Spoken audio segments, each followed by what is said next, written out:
السلام علیکم مطیع اللہ جان M J T V. آج ایک بار پھر انتہائی دلچسپ سماعت ہوئی جسٹس قاضی فائز عیسیٰ کی آئینی درخواستوں پر، جس میں انہوں نے اپنے خلاف صدارتی ریفرنس کو چیلنج کر رکھا ہے. سابق وزیر قانون ایڈوکیٹ فروغ نسیم آج بھی بڑی کوشش کرتے رہے ان تمام سوالوں کے جواب دینے کے جو سپریم کورٹ کے 10 رکنی بینچ کی طرف سے اٹھائے جا رہے تھے، جس کی سربراہی جسٹس عمر عطا بندیال نے کی.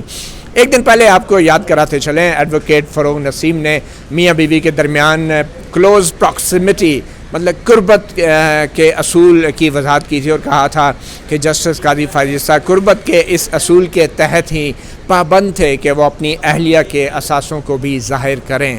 اور انہوں نے بہت سے قواعد کا ذکر کیا، جس میں کہا تھا جو ججوں کی بیویاں ہوتی ہیں، جو ان کی بیوائیں ہوتی ہیں، وہ جو ہیں ججوں کی پینشن کی حقدار ہوتی ہیں، ان تمام مراد کی بھی حقدار ہوتی ہیں. تو اس لیے ان میں اور ان کی بیویوں میں اور بیواؤں میں اتنا فرق نہیں کیا جاتا. تو بہت سی کل باتیں جو ہوئی، تو آج کچھ نئے دلچسپ سوالات بھی اٹھے کہ ایک جج جو ہے یا کوئی بھی شخص اپنی اہلیہ کے اثاثوں کا کتنا ذمہ دار ہوتا ہے، کتنا اسے جانتا ہے، یا پھر کوئی اہلیہ جو ہے وہ اپنے شوہر جج کے حوالے سے کتنا جان پاتی ہے. اسی حوالے سے ہم تفصیلات جانیں گے سینئر صحافی حسنات ملک ایکسپریس ٹریبیون سے، اور ان سے معلوم کریں گے کہ کچھ نئے دلچسپ سوال اٹھے جن کا جواب ایڈوکیٹ فروغ نسیم کے پاس نہیں تھا. چلتے ہیں حسنات ملک کی طرف. جی حسنات، کیا آج نئے سوال اٹھا دیے ججوں نے جن کا ایڈوکیٹ فروغ نسیم کے پاس بھی جواب نہیں تھا؟ جی شکریہ مطیع اللہ جان صاحب. بیسیکلی آتے ساتھ ہی جسٹس بندیال صاحب نے کہا ہمارے پاس 1 گھنٹہ ہے. کل بھی آپ نے کوڈ آف کنڈکٹ کی بات کی، لیکن یہ بار بار ہم یہ کہہ رہے ہیں کون سی لیگل اوبلیگیشن ہے جو فلفل نہیں کی جسٹس قاضی فائز عیسیٰ نے، اور وہ مس کنڈکٹ کے زمرے میں آتا ہے. پھر جسٹس منصور علی شاہ، ان کا یہ کہنا تھا کہ جو آپ کہہ رہے ہیں پراکسیمیٹی کا اصول، یہ کہاں سے لیا، کہاں سے قربت کا اصول؟ ہاں، یہ قربت کا اصول جو ہے یہ کہاں سے کہ میاں بیوی میں قربت اور بیوی کی جو بھی معاملات ہیں وہ اس میں جو ہے میاں ذمہ دار ہے. تو یہ جو اصول ہے یہ کہاں سے لیا، کوئی ریسرچ بتائیں کہاں سے. تو انہوں نے کہا کہ میں پہلے قرآن شریف سے آپ کو اس چیز کا جو ہے وہ بتاؤں گا کہ کس طرح جو ہے یہ پراکسیمیٹی اصول جو ہے کس طرح ہے اور کیا ہے. انہوں نے ایک آیت پڑھی جس پہ جسٹس سجاد علی شاہ نے ان کو ٹوکا. اور کیا تھا آیت؟ کیا بس جو اس کا کنٹیکٹ میاں بیوی ایک دوسرے کے لباس ہیں، اس طرح وہ تھی. تو اس پہ سجاد علی شاہ نے کہا کہ آپ اس کا شان نزول دیکھیں کہ یہ جو معاملہ ہے، یہ آیت ہے، یہ کسی اور کنٹیکس میں ہوئی ہے اور آپ اس کو کس جگہ اپلائی کر رہے ہیں. پھر جسٹس قاضی امین صاحب نے کہا، انہوں نے کہا کہ کیا یہ جو اگر غیر مسلم، میں تو بلکہ چاہ رہا ہوں کہ پاکستان میں غیر مسلم ججز کی بھی اپوائنٹمنٹ ہو، آئی وش، اور اگر ہو تو کیا یہ جو اصول آپ بتا رہے ہیں ان پہ بھی ہوگا؟ تو انہوں نے کہا جی بالکل ہے. ہندوؤں میں تو اتنی قربت ہے کہ وہ جو بیوی ہے اس کے بعد شادی نہیں کرتی، وہ اس کو ستی کر دی جاتی ہے. یہ بھی کیا تو پہلے ہوتا تھا. اس میں زیادہ کورٹ میں جو ہے وہ بہت زیادہ چیز ہوئی کہ یہ کیا بات انہوں نے کر دی. مطلب بیوی جو ہے ایک رسم یہ بھی تھی کہ وہ اپنے آپ کو اس کو جلا دیا جاتا تھا میاں کے مرنے کے بعد، ماضی میں ہوتا تھا. بالکل. اس کے بعد قاضی امین صاحب نے کہا، انہوں نے کہا کہ آپ ہمیں بہت ڈینجرس ایریا میں پش کر رہے ہیں، آپ کوئی بتائیں، کوئی لیگل اوبلیگیشن بتائیں کہ کس طرح. پھر جج کی دشمنی میں آپ جو ہیں جلانے کے حد تک چلے گئے لوگوں کو. پھر جسٹس مقبول باقر صاحب، ان کا تھا کہ آپ کو کس نے روکا ہے، کارروائی کریں، آپ پتہ کریں، ٹیکس پروسیڈنگ سٹارٹ کریں اسپاؤس کے خلاف، وہ اس سے پوچھیں کہ کیا ہے. اگر منی ٹریل کی بات تب ہوگی جب آپ یہ اسٹیبلش کریں گے کہ سورس جو ہے پٹیشنر جج کا استعمال ہوا، پہلے تو یہ ثابت کریں. اور پھر یہ امپریشن انہوں نے بڑا واضح کہا کہ یہ امپریشن کوئی ایسا کریٹ کیا جا رہا ہے کہ ججز ابو دا لا ہیں، ایسی کوئی بات نہیں ہے. لیکن ہم یہ چاہتے ہیں کہ ہمیں treat us strictly in accordance with law, کہ قانون کے مطابق جو ہے ججز کو ٹریٹ کریں، نہ کہ اس طرح. تو فروغ نسیم صاحب کا یہ کہنا تھا کہ جج کے خلاف صرف کارروائی جو ہے سپریم جوڈیشل کونسل میں کی جا سکتی ہے، ان سے پوچھ گچھ صرف سپریم جوڈیشل کونسل کر سکتا ہے اس کے علاوہ. لیکن ججز کا یہ کہنا تھا کہ بھائی سپریم جوڈیشل جج پہ بات تب آئے گی کہ جب جج کی پراپرٹیز ہوں گی یا جج کا ہوگا.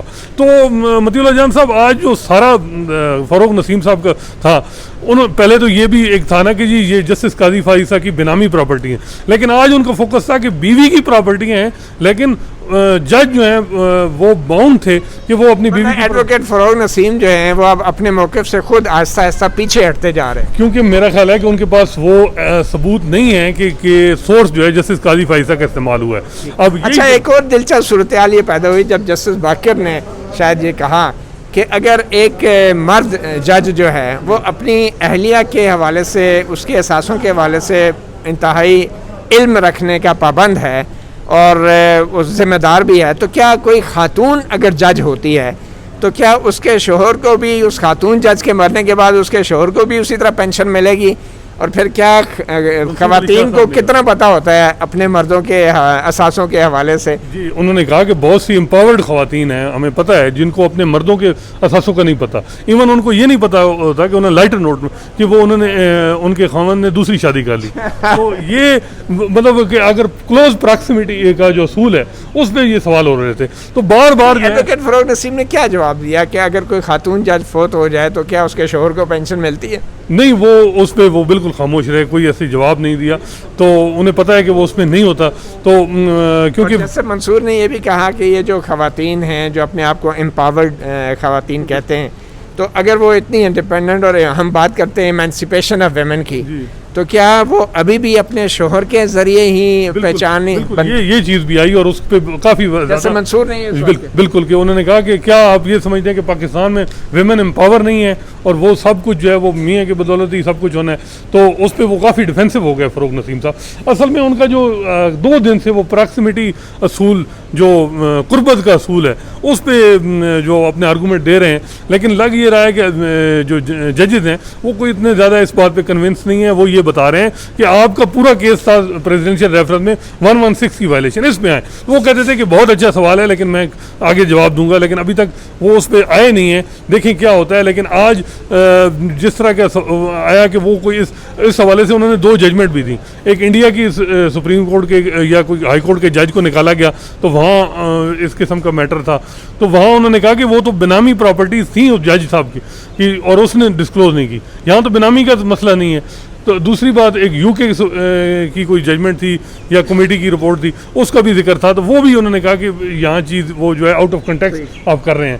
تو بہت شکریہ حسنات ملک.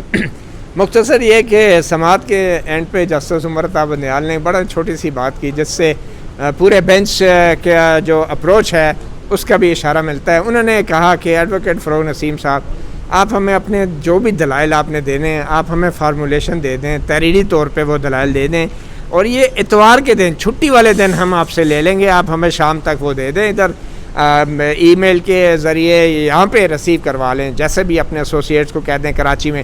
ایڈوکیٹ فروغ نسیم نے کہا جی میرا دفتر کراچی میں ہے، اسٹاف ادھر بیٹھا ہے. انہوں نے کہا جی آپ ای میل سے منگوا لیں، کاغذ کا خرچہ آپ کا بچ جائے گا.